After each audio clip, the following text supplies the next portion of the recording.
and it is the understanding regarding allergic rhinitis. So, Dr. Kripamenath, can you please take over?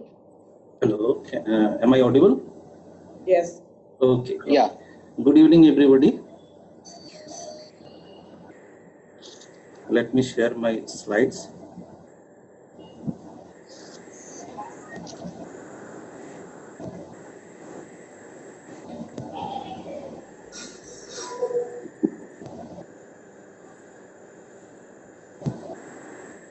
Is it visible?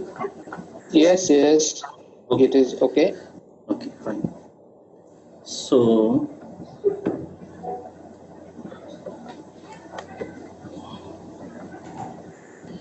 first of all, I like to thank our association, that is Association of Otolaryngologists of Silchar, for giving me opportunity to share today's topic. And above all, a very big thank goes to Sanofi for taking all these initiatives in this long-term period. And I hope that I will do justice to this topic. So without wasting much time, let me move further.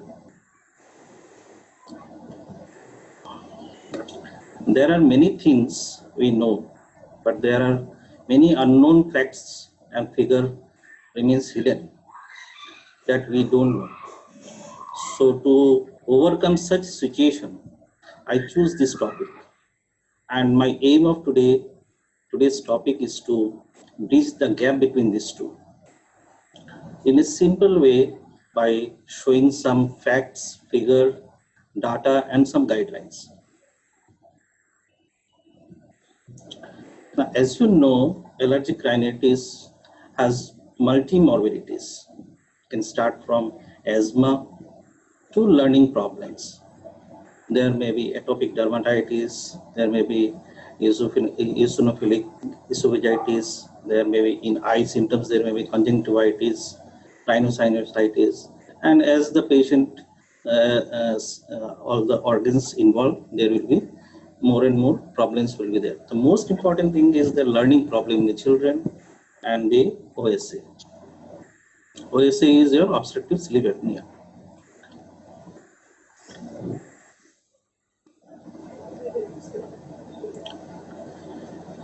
Do you know the percentage of sensitized population in India to different antigens or the allergens? I think it's about 25%. That comes to approximately 33 crores of the population of India is sensitized to some sort of antigen. It is observed that 38% of allergic rhinitis patients will be having coexisting asthma. Moreover, there will be association of allergic rhinitis in asthma as 78%. So you can call it as a one airway, one disease. This is the way the allergy goes from children, where the skin rashes, irritation occurs. Later on, there will be food allergies, and as the child grows, he or she may develop environmental allergens or seasonal allergies, and leading to asthma. It is called atopic march. How the natural progress of the allergic disease from infancy to adulthood. Now, you can see the different presentation of the disease. This is allergic rhinitis can present with open mouth breathing. There will be malocclusion of the teeth. There will be cobblestone appearance in the upper palpebral conjunctiva. Sorry. Yes. Then there may be Denin-Morian line. Then there will be allergic salute due to constant rubbing of the this nose by the child. There will be horizontal crease over the dorsum of the nose. On examination, you will find pale, boggy edematous turbinates on just simple anterior rhinoscopy you can see, or you can do the help, you can take the help of endoscope. On examination of the pharynx, you'll find there will be granular appearance of the posterior pharyngeal wall with postnasal drip, and in the ear there may be your fluid in the middle ear. So the varieties presentation can be there. Now, this is your American Association of Family Physician guidelines. There are a lot of guidelines are there. I will talk to you today. Many guidelines are there, and which one to follow, it depends up to you. So this is the American Association of Physician guideline, which shows that this is the diagnosis of allergic rhinitis should be made with a history and physical finding, and specific IgE testing should be performed for all the patients. And it is associated with asthma, and sinonasal imaging is not a mandatory thing. Now, they have said that the intranasal steroid should be prescribed for patients with allergic rhinitis, and intranasal antihistamines like your Ezilastin in a spray form may be prescribed for the patient with seasonal or perennial or episodic allergic rhinitis. Oral second generation non-sedating this antihistaminic should be prescribed for patient with allergic rhinitis. Oral leukotriene's receptor antagonist should not be prescribed as a primary therapy. So this is your European Forum of Research and Education in Allergy and Airway Disease. They have proposed a guideline. Now, their guidelines says how to treat if there is 2 or more nasal symptoms of allergic rhinitis.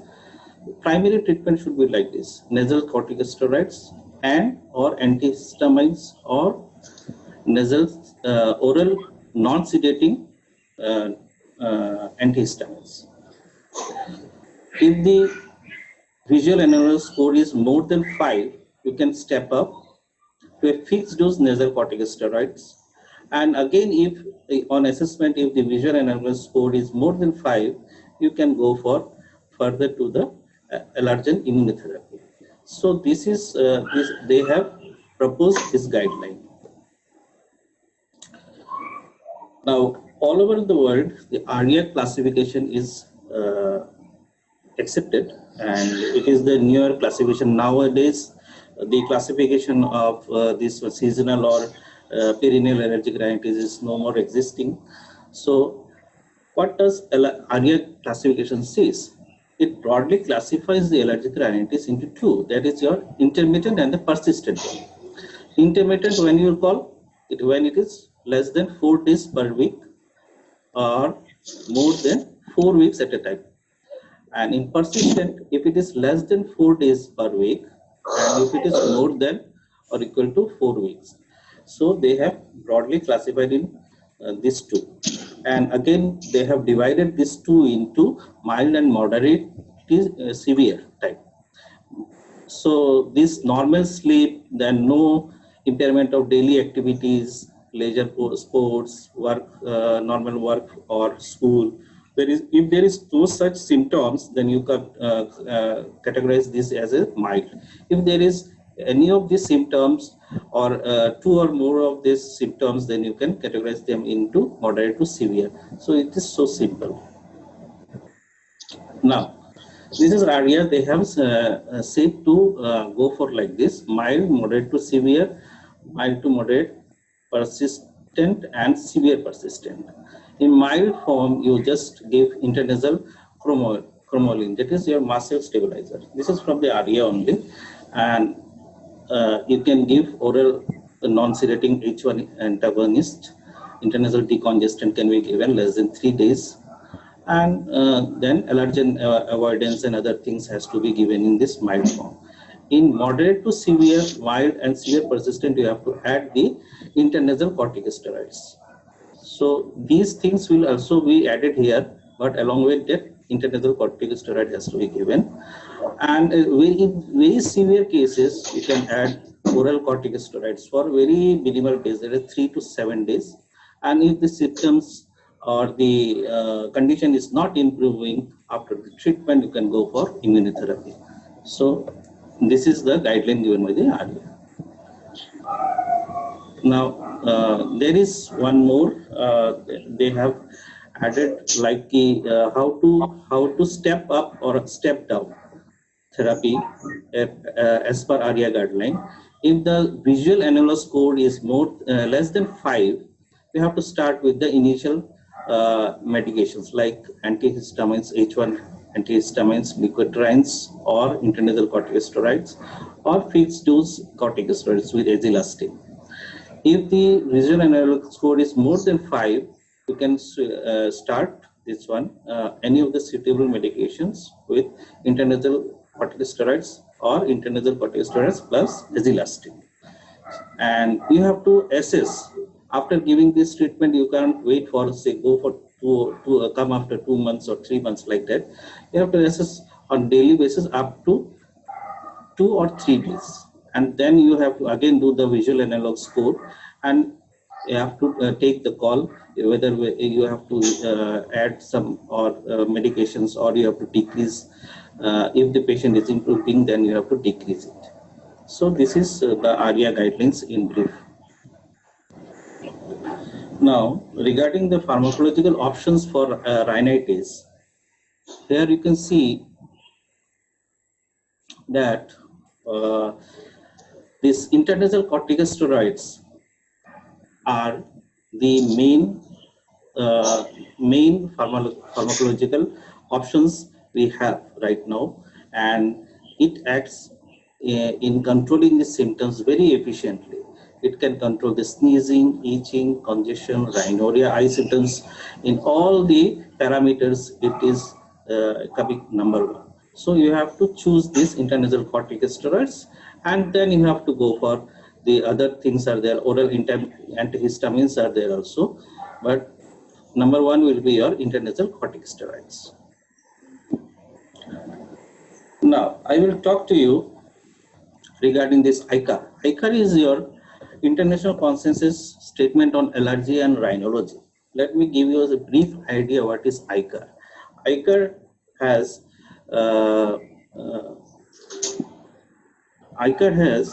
done a large meta-analysis, and then which includes the randomized control trial with clinical trials.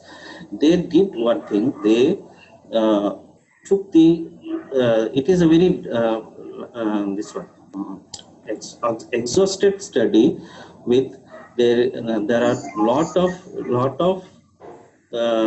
this one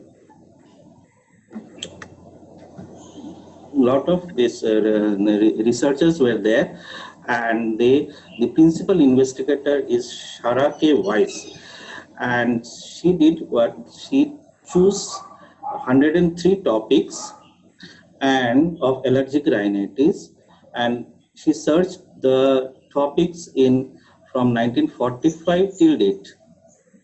Okay, now these are the number of the topics found in the PubMed database, and from these topics they have given this topic to individual doctors, the researchers, and they analyzed those topics retrospectively, and they summarized the finding of the meta-analysis and other systemic reviews, and they published a recommendation in the documents. Documented evidence-based document was published, and it is a 345-page document, and it also includes your ARIA guideline is also there. Okay, so it is not apart from the ARIA guideline, but they have also searched the ARIA guidelines also. The ICAR analyzes the existing literature on each allergic rhinitis topic, grading the evidences and providing literature-based evidences as per appropriate. So Today's topic, I will mostly focus on this ICAR guideline, what it has said in the and what we should follow, I think. Now they have graded this evidences into grade A, B, C, D. The A will be your well-designed randomized control trial. B is randomized control trials with minor limitations. C is the observational study, and D is only expert opinion or your case reports. Now, apart from that, they have given regarding the recommendations, whether it is strongly recommended or it is recommended or it is optional. Now, what is the definition of your allergic rhinitis? The definition is it is a IgE mediated immunological nasal condition resulting from allergen introduced into the nasal cavity. So what happens? You have to differentiate this allergic rhinitis properly from the other associated conditions which can mimic like your allergic rhinitis. What are those conditions? These are your drug-induced rhinitis. Like certain drugs are like your beta adrenergic drugs and alpha adrenergic drugs, hydrolysine, then methyl dopa, erectile dysfunction treatment for medications, psychosomatic drugs. Those can cause your congestion. So you have to differentiate it from your allergic rhinitis. And there will be rhinitis medicamentosa, as you know. There will be again congestion of the nasal mucosa. The patient will take more and more number of nasal drops to relieve the obstruction. That is the rhinitis medicamentosa. Occupational rhinitis is there, chemical rhinitis, smoke-induced rhinitis, and apart from this, there are a lot of these differential diagnosis there. You have to differentiate it from the allergic rhinitis. Now, epidemiology of the allergic rhinitis.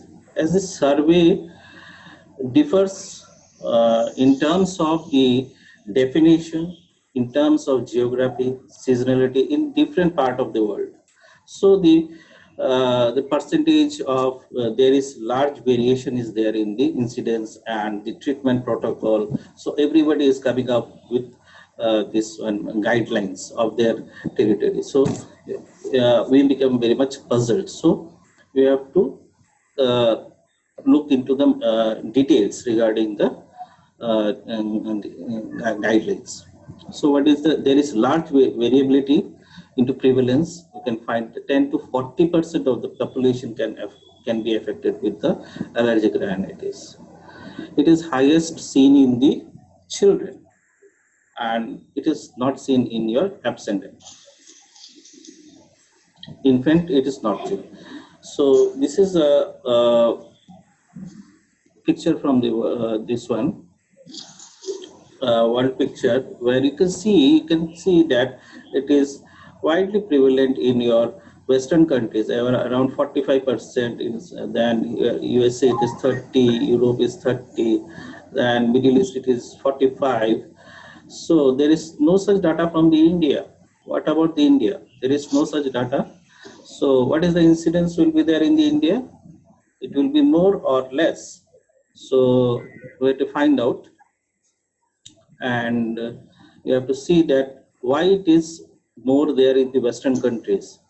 Here I must mention that regarding the hygiene hypothesis. What is that? Which proposes as an explanation for a rise in the allergy prevalence in Western world. The immunological idea behind this hypothesis was a lack of infection associated with Western lifestyle, and which leads to reduction in type 1 immune response. Type 1 immune response is reduced. So this leads to your more immunological response to the type 2 immune response will be more rather than type 1. So as a result of which there will be more allergic manifestation in this Western world. So this is your hygiene hypothesis, and it should be, but this is not so much accepted, as you will find there in the ICAR guideline. I will show you. Now this is the data from Indian study, where it has shown that around 20 to 30% of Indian population suffer from allergic rhinitis, and approximately 15% of them, 15 to 20% of them develops asthma. So this is our Indian study, and as I said, there are currently more than 25% of the total population of India is sensitized to different forms of allergens like pollen, grains, fungal spores, food, dust, and dust mites. You can see here in the map of India that the eastern coastal part of the India and the northeast top and this Mizoram and the Tripura and some part of the Kerala shows highest number of your prevalence of this allergic rhinitis.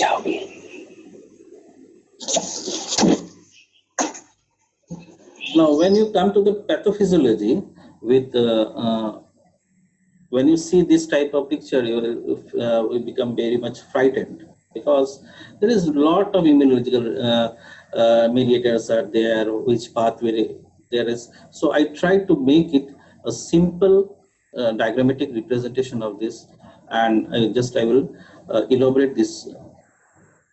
Just a minute. Okay.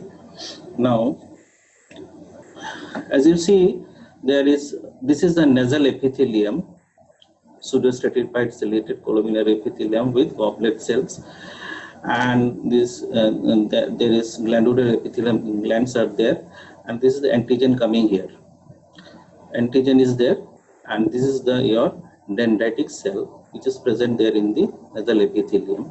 Below that, in submucosa, there is blood vessels and this muscle is there. Okay. Now, when an antigen comes, the dendritic cell, these antigens are washed away through the this mucous blanket over the cilia. Now, as you know, these secretions are composed of your lysozyme, which is an enzyme, which is a bacteriostatic, and the pH of this secretion is approximately 7. So, and because of the ciliary bead of this pseudostratified ciliated columnar epithelium, this cilia beads towards the posteriorly, and because of the right pH, because of the right composition of the this nasal secretion, this propels this allergens backward, and it is either it is taken to the this esophagus, and it is digested there in the stomach, or you can spit out. Now, the ciliary bead frequency is approximately 1000 beats per minute, which propels the mucous blanket at a rate of 3 to 25 millimeter per minute. So this is your innate sinonasal innate immunity. Okay. Now, if this sinonasal innate immunity is impaired, that means if the cilia is not functioning, or the pH is altered, pH of the nasal secretion is altered, then these allergens are taken up by your dendritic cell, and it tries to, somebody is on,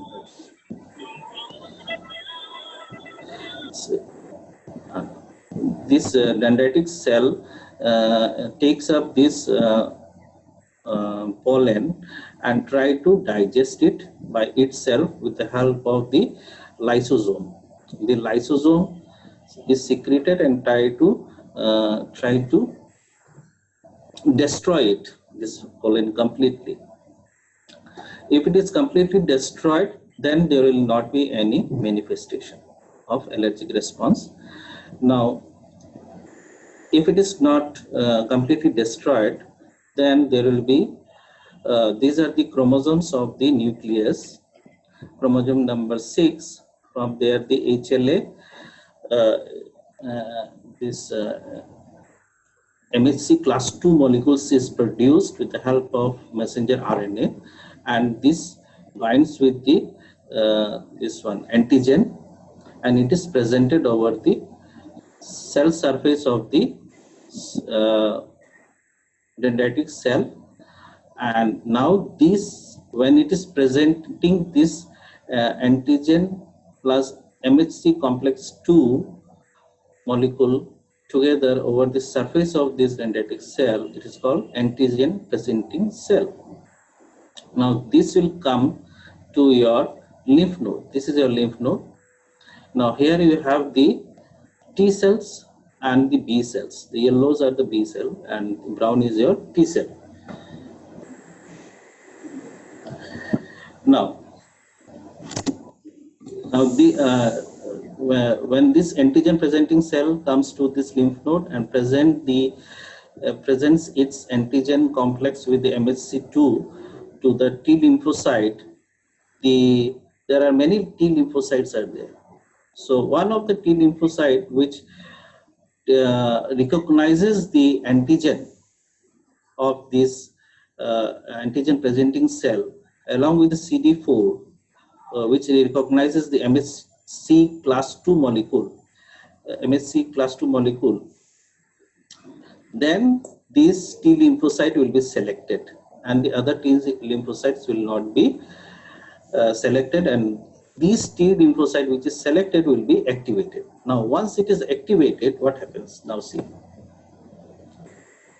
Now once it is activated, it sends some signal to the nucleus. This is the nucleus. It sends some signal to the nucleus with the help of your CD3. Okay, now, and the first order gene is stimulated to form interleukin 2. Now this interleukin 2 will come here, and then again a second gene is stimulated to send interleukin 2 receptor, which will be expressed over the cell surface of the T lymphocyte. Now this interleukin 2 will act upon this interleukin 2 receptor, and it will further stimulate the nucleus, the genetic material, third genetic material, to undergo mitosis, and there will be lot of T lymphocytes, similar configuration of T lymphocytes will be there. It is called clonal expansion of T lymphocytes. Now this part is your primary stimulation. Now there will be some other stimulation has to be occurred, like your core stimulation with the help of your B7 and interleukin 1. So without this primary stimulation and core stimulation, this mitosis is not possible. Now up to this, once there is clonal expansion is there, it will form more and more of interleukin 4 and interleukin 5. These two are very important. Now this much is all about your T lymphocytes. Now it is called T2 helper cell. Now this will help. Why it is called T2 helper? Now it is called T2 helper cell because this will now help the B cell. Now this will help. This is B cell. See, this is B cell.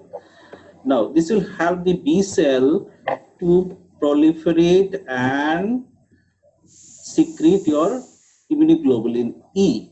Now you have to remember that this B cell is also there in the lymph nodes and lymphoid system, which has these receptors for your antigen.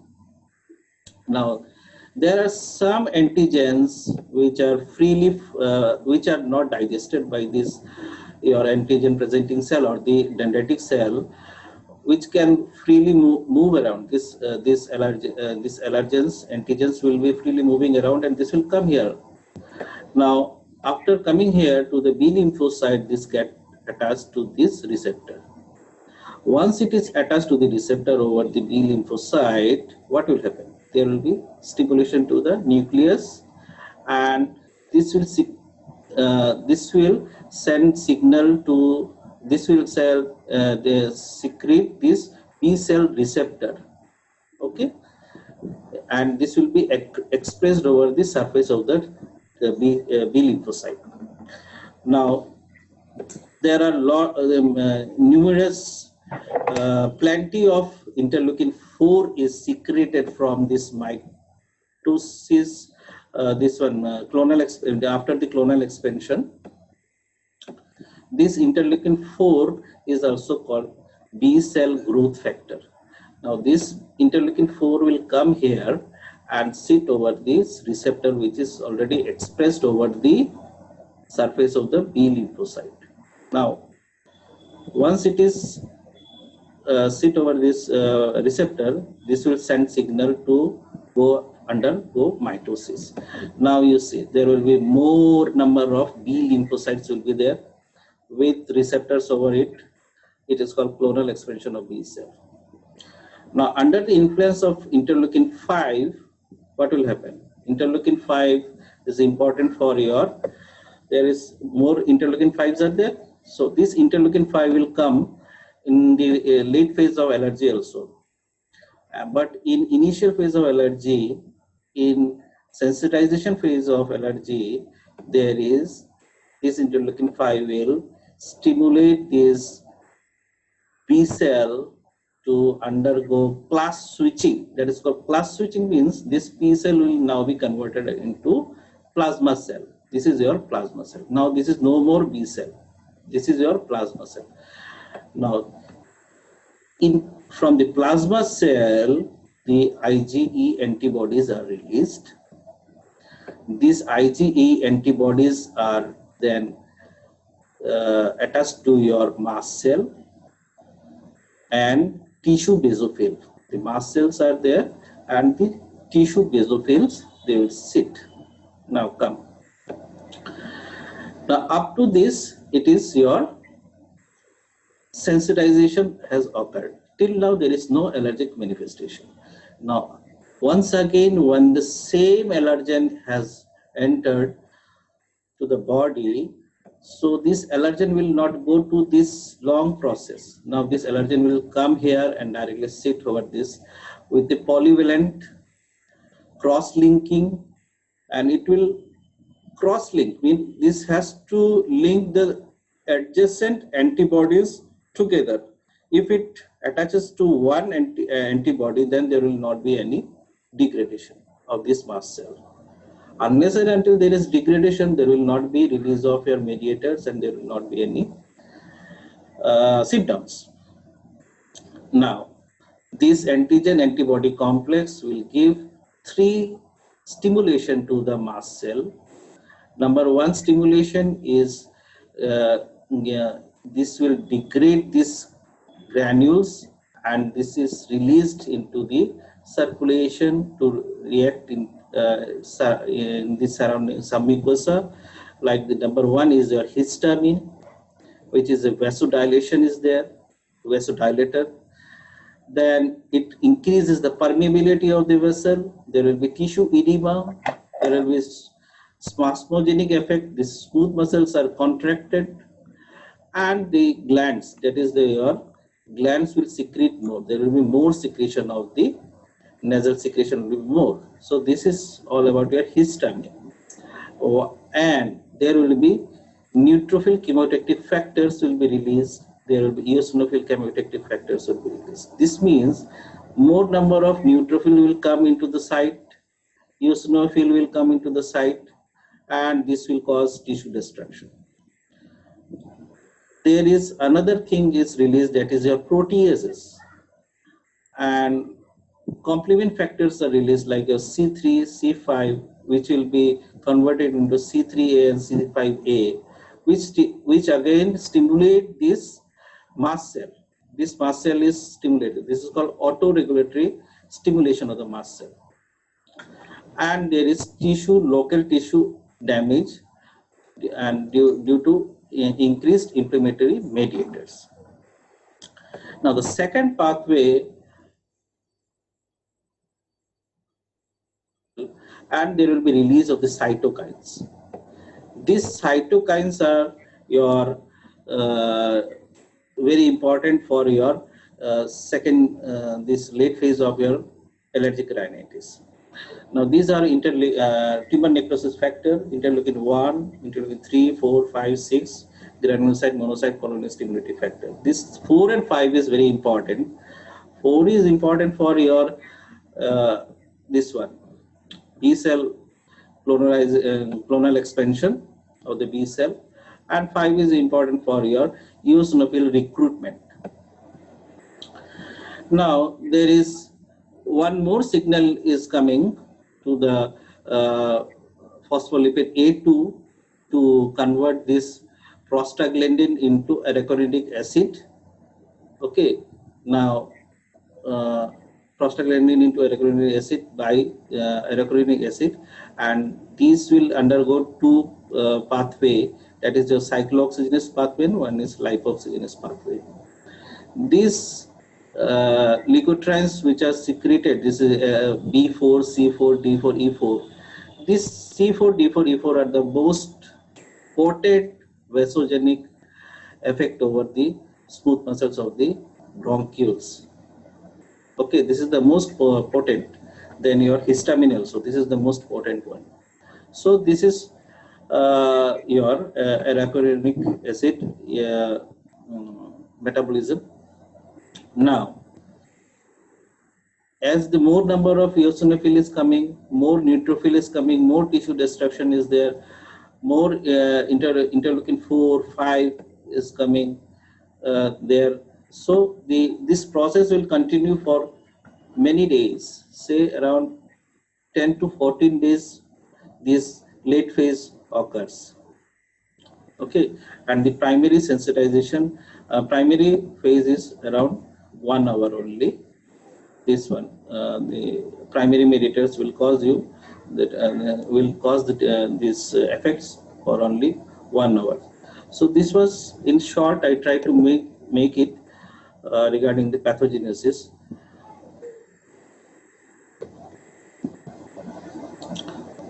Now this is the same only. Now,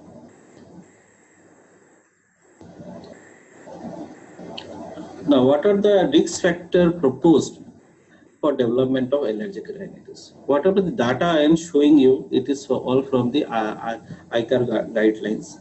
So atopy has been linked to the defect in chromosome number 2, chromosome 5, 6, 7, 11, 13, 16, and 20. Without parental history, there may be development of atopy in only 17% of the population. With one parent being atopic, the rate goes higher to 29%. And when both the parents are atopic, the risk factor is 47%. So this is here, this genetics, some genes have been associated with development of allergic rhinitis. It is well proved. And you have the restricted diet. It is maternal diet restriction while child is in utero is not contributing factor to develop allergic rhinitis. Similarly, smoke also, it is not associated, tobacco smoke. Then socioeconomic status, as I said earlier, the hypothesis of this one, hygiene hypothesis, they have strongly, they are not showing any association between this finding. Most studies shows an association between but this is not a consistent finding across all studies. So it is not consistent finding. Now coming to your proposed protective factors against the development of allergic rhinitis. So regarding breastfeeding, option for breastfeeding for specific purpose of allergic rhinitis prevention, it is option, all are option. Pet exposure, it is not evident. Then microbial diversity hygiene hypothesis, I already told you, it is not recommended. Effect of allergic rhinitis on individuals' quality of life and sleep. It is well proved that the quality of the life and the sleep is affected, and it is documented in the literature, and these are the studies which supports this finding. Now, technique for evaluation. You don't need any sophisticated treatment like your MRI, CT scan. What you need is the clinical examination. The most important thing is the clinical examination, where you have to take the history completely thoroughly and you have to examine. It is recommended here. Okay. Now the nasal endoscopy, it is also optional. You did not have to go for nasal endoscopy. Radiology, it is against. Then this is very important. Use of validated survey instrument. That is your, you have to give some questionnaires to the patient, like SNOT 22 for chronic rhinosinusitis. It is there. We have like similar performa will be there for your allergic rhinitis. You have to make it, or you have to tailor it accordingly, and you can give it to the patient, and you can assess their findings. Then skin prick test, it is recommended, and skin prick test I will come later on.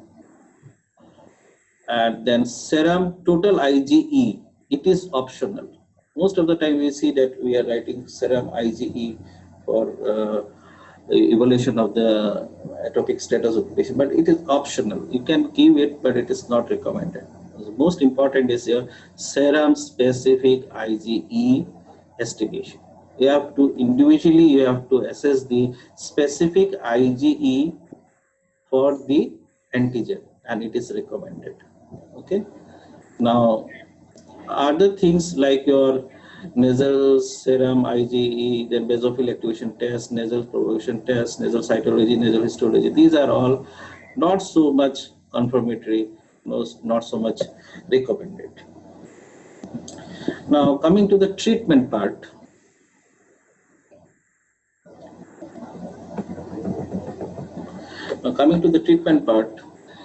These are the three pillars of the treatment of allergic rhinitis.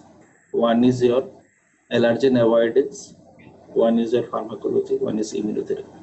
You have to depend on these three only. And let us see how far we can, where we are and where we are going.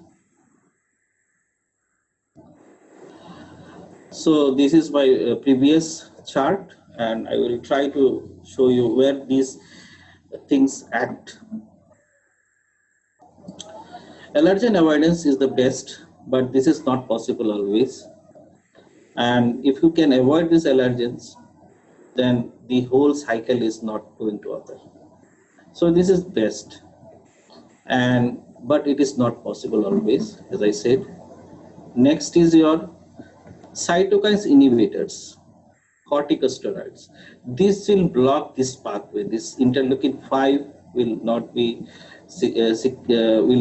acting upon this clonal expansion of the B cell, and the recruitment of eosinophil will not be there. The interleukin 4 will be blocked here.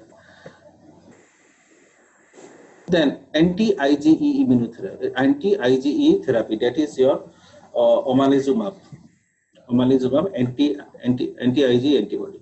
So these antibodies will be blocked here, so that this will not go to bind to the mast cell for further degradation.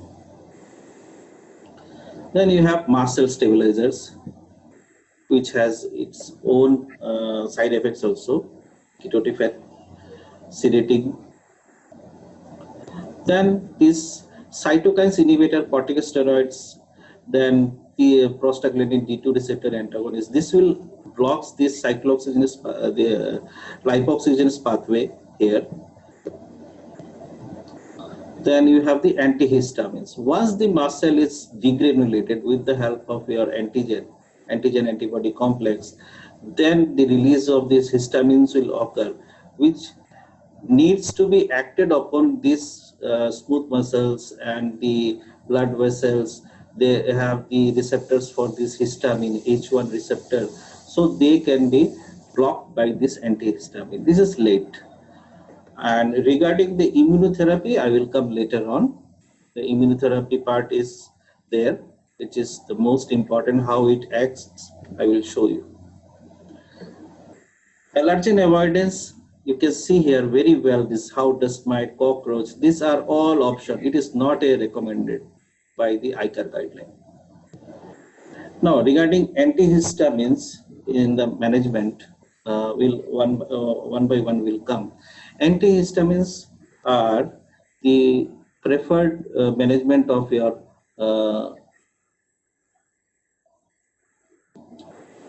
initial phase of your allergic rhinitis. So, you know, there are this histamine will act over the 4 different types of receptors. These are your receptor number 1, H1, 2, H2, H3, H4. This H1 is our important to us. H1 receptor stimulates your rhinitis and asthma by smooth muscle contraction and increases vascular permeability because of the endothelial vessels. These cells are shrunken and it leads to the escape of your fluid from intracellular to the extracellular fluid, leading to your edema. There will be increased mucus production and there will be itching due to stimulation of the nerve endings. And this H2 receptor is present there in the stomach. There will be increased secretion of this stomach acid. H3 is situated there in the brain and nerve endings of the in the nerve fibers. And H4 receptor is found in your hematopoietic cells, which is linked to your pathologic pathway of allergy. These antihistamines, this H1 receptor bind to the histamine receptor on the surface of the cell. It competitively blocks the pathway and thus further damage to these cells doesn't occur. Now coming to the second generation histamines, they are preferred because of its less sedation, and we have these intranasal antihistamines also, like your azilastine, olopatadine, they are FDA approved. Then coming to the role of decongestant.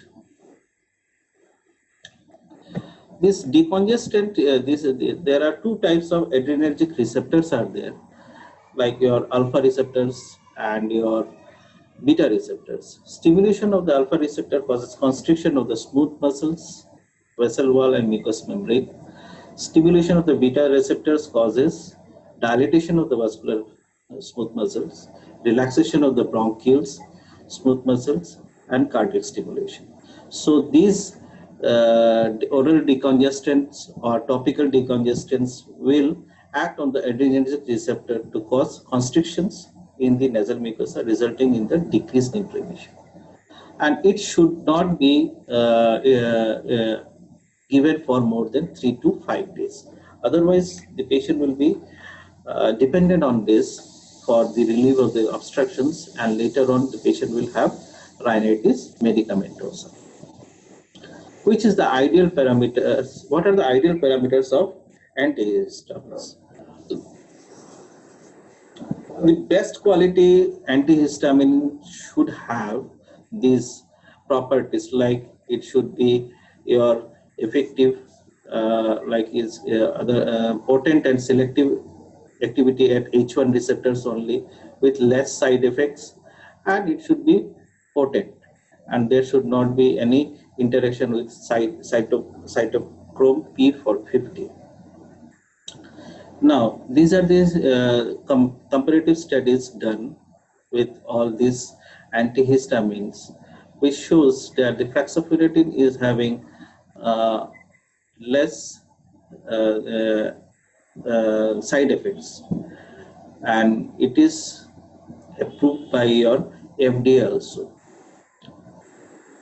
So fexofenadine is 10 times more evidence, and it is the head-to-head trial with the bilastine is done, where it outscores the bilastine.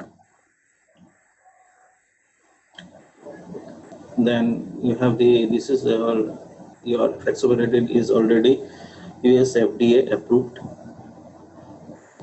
and it is cardio safe at very high dose also.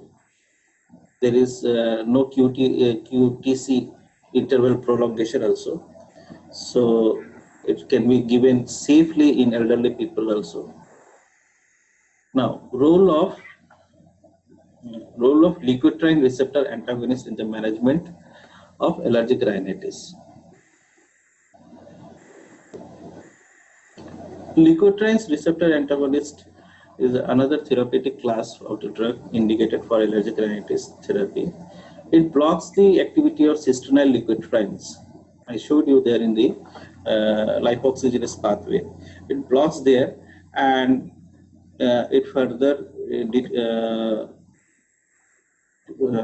inhibits the inflammatory process in the later part of the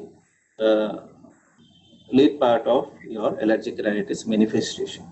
This should not it cannot act solely as a drug to prevent the allergic rhinitis. It should be combined with other therapies also.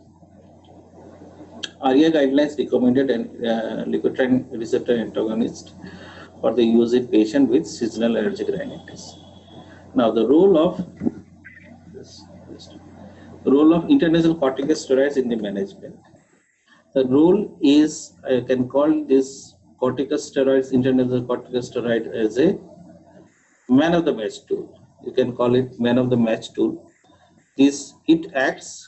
It inhibits your apoptosis of your eosinophil. It decreases the number of eosinophil. It decreases the cytokines released from the T2 helper cells. It decreases the number of the mast cell and its cytokines released from the mast cell. It decreases all this IgE, then dendritic cell, take up by the dendritic cell, basophil, mediators, all these are decreased. Then in later part, it decreases your adhesion molecules. This is your ICAM. ICAM is intracellular vascular adhesion molecule. These are also decreased. Mucin production is also decreased. So, and there is a good thing is that it increases the regulatory effect of T regulatory cells, and the number is increased, and the cytokines from T regulatory cells are increased, and it increases the interleukin 10 and T cell growth factor beta. So these two will help in your production of IgG, which is important for your immunotherapy. So there will be immune modulation. This means the glucocorticosteroid causes immune modulation from T2 to T1 cell. Okay. Now, coming to the bioavailability of the intranasal corticosteroids, you can see these are fluticasone, mometasone, fluticasone propionate have very less bioavailability in comparison to beclomethasone, triamcinolone, flunitrazide. So we should choose from these three. Out of these three, we can choose. In children, preferably you should give this one, mometasone, and in adults, I think is fluticasone and furoate and propionate. What is this one? Australian Society of Clinical Immunology and Allergy recommends in pregnancy. In pregnancy, you should be wise enough to choose which you should not give those drugs. Those are banned.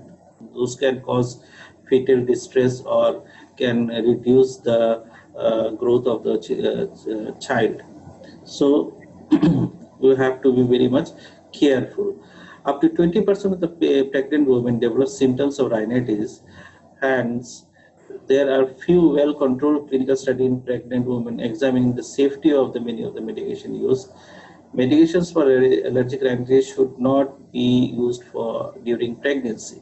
Ideally, drug therapy should be avoided in the first trimester of the pregnancy for teratogenic effects. Okay.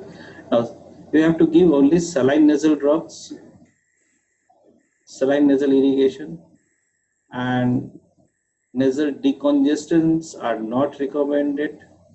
Antihistamines having grade A category, and you have the intranasal antihistamines having B category. So you have to choose wisely.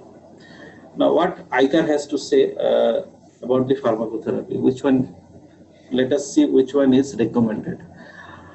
Oral H1 antihistamines having strong recommendation. You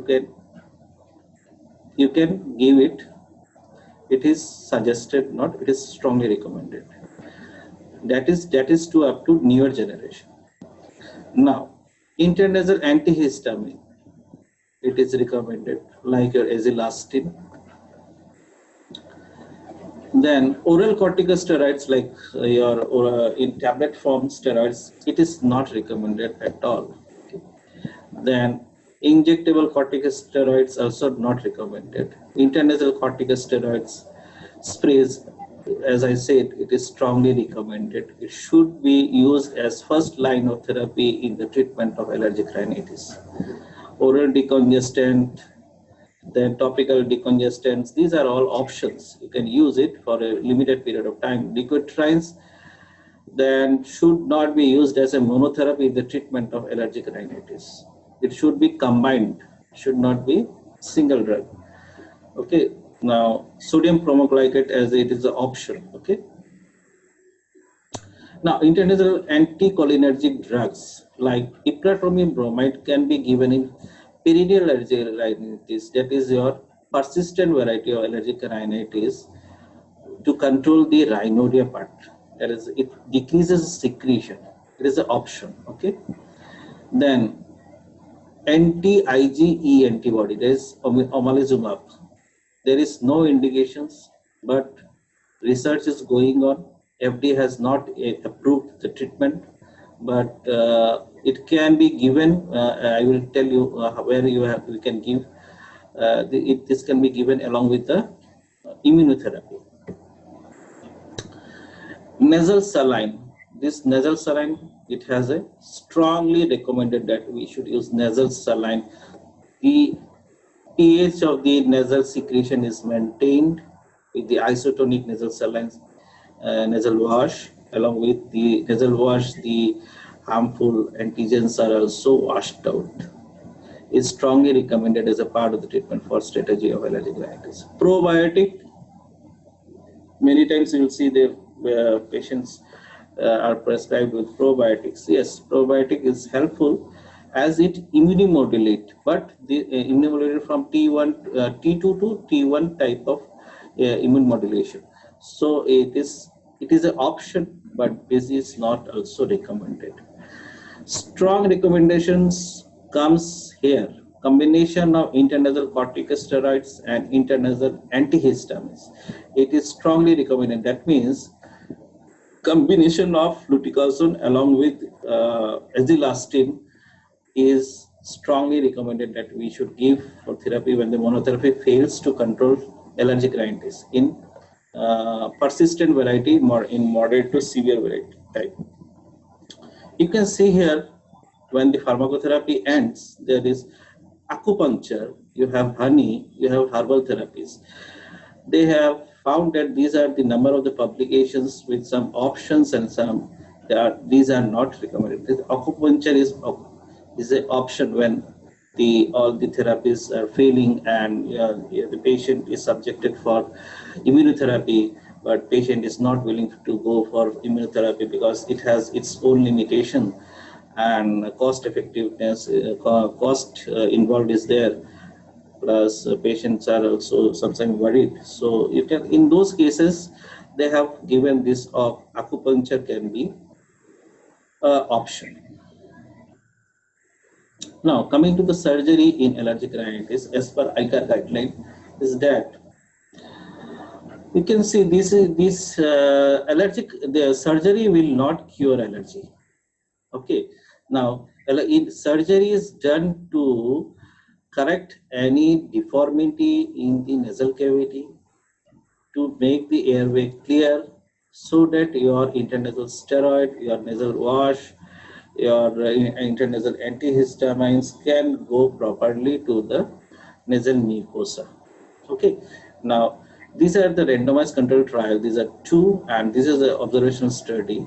So they all said that the microdebrider submucous resection, electrocautery, cauterization with the laser, cryotherapy, then laser ablation, submucosal resection, then all the forms of submucosal resection and turbinectomy, there is some significant improvement is seen.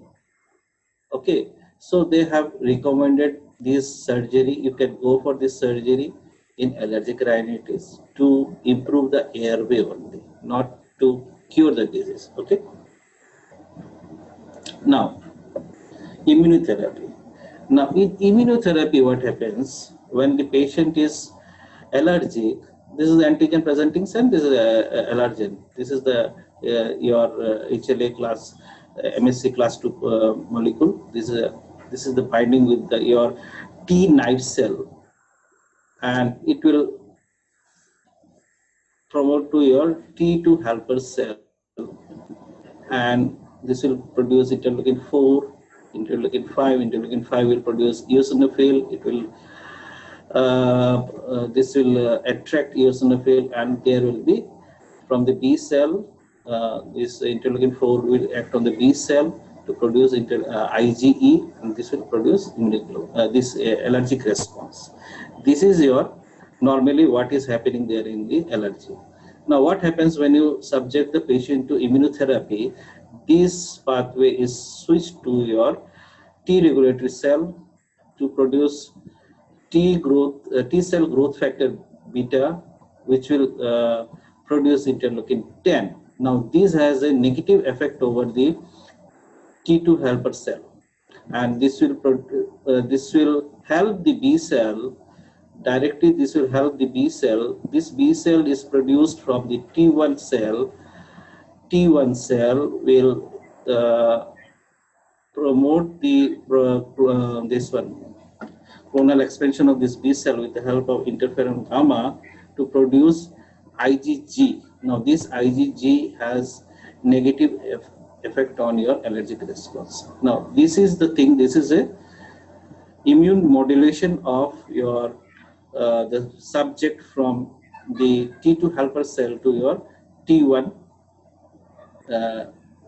cell. Now there are, as you know, there are three forms of your immunotherapy. One is your SLIT, that is sublingual immunotherapy. It is strongly recommended. Subcutaneous immunotherapy, it is also strongly recommended. You can go for these two. And there is one more option is there, that is your intralymphoid immunotherapy. This is coming up very promising. They are saying that it's very much promising. The cost effectiveness is very less because the injection is very less. Only 3 to 4 injections are given in the inguinal lymph node under the sonoguided pickup of the lymph node, and the patient remains symptom free for another 4 to 5 years after that. But in sublingual immunotherapy, the patient has to take these tablets at the loading dose, and then this has to maintain for 3 to 4 years, and then the patient can stop. And subcutaneous immunotherapy, the patient has to take this injection subcutaneously for 3 to 4 months, and then again it has to be repeated, I think, for another at an interval for 3 to 4 years. Then you can stop, but there is no guarantee that the patient will be cured.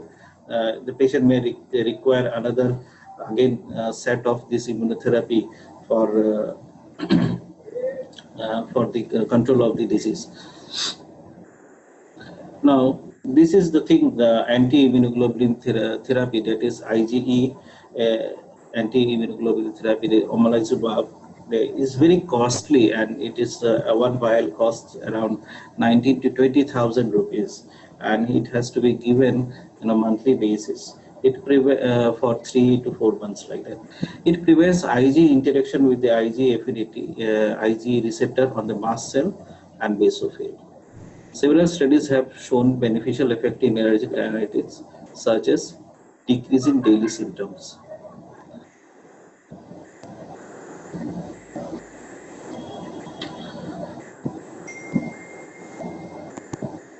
Now, this is the graph where you can see where this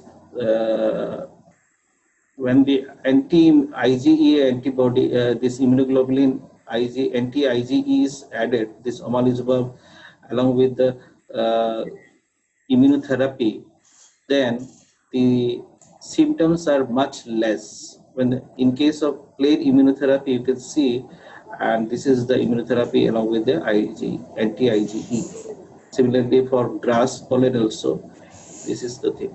So this may be this will come up in future. This anti-immunoglobulin E therapy, omalizumab, may provide new treatment strategy for allergic rhinitis, but there is still a cost issue that needs to be resolved. For example, the benefits of omalizumab for allergic asthma have been calculated to outweigh the cost, but only in severely affected subgroups we have to try. Selective inhibitor of synthesis of interleukin 4 and 5 can be chosen in selective cases, like this can reduce the inflammatory cells in the second phase of the late phase of allergic rhinitis. What is the future option then? You have the intralymphoid immunotherapy. We have the monoclonal antibodies you can try. Genetic study has to be done to come up to block the genetic material there at the level of the antigen presenting cells, and cytokines modulation therapy, that is interleukin 4 and interleukin 5, anti-interleukin 4 into 5 can be tried up. In patients, those who are not willing to go for this type of treatment or immunotherapy can go for acupuncture therapy. And one more important I found, this is rhinophototherapy. What is that rhinophototherapy? It is UV ultraviolet light phototherapy for allergic rhinitis. You can see here, it reduces the antigen presenting capacity of the dendritic cells. When this ultraviolet light is given into the nasal cavity for a certain period of time, it reduces the capacity of the dendritic cell. So if the dendritic cell is not taking up the antigen, so the allergic manifestations will be not there. So there will be decreased, or it inhibits the synthesis of the release of the pro-inflammatory cells. In another study, intranasal phototherapy is more effective than some antihistamines, I have omitted the name, in the treatment of seasonal allergic rhinitis. Then rhinophototherapy is in persistent allergic rhinitis. So it is also coming up. So at last, current therapy of rhinitis are generally effective and well tolerated in mild to moderate cases, but in significant group with so-called chronics or severe upper airway diseases continue to experience bothersome symptoms despite adequate treatment. Those are the patients need to be particularly treated very effectively. Local corticosteroids remains the mainstay in the treatment of rhinitis, and research has focused on the improvement of the efficacy, side effect, and possible combination with other known agents. Combination of local corticosteroids and azilastins seems to have major improvement in allergic rhinitis patients. Advances in understanding the pathophysiology of allergic rhinitis resulted in finding treatment modalities that are geared towards being curative in nature rather than palliative in terms of symptom control, which includes new drugs that target IgE and other molecules involved in T2 helper mediated pathway of allergic inflammation and immunotherapy by different modes. Although the heterogeneous nature of non-allergic rhinitis poses a therapeutic challenge, newer agents such as neurogenic pathway modulator have been promising results. Thank you very much for your kind attention. Thank you.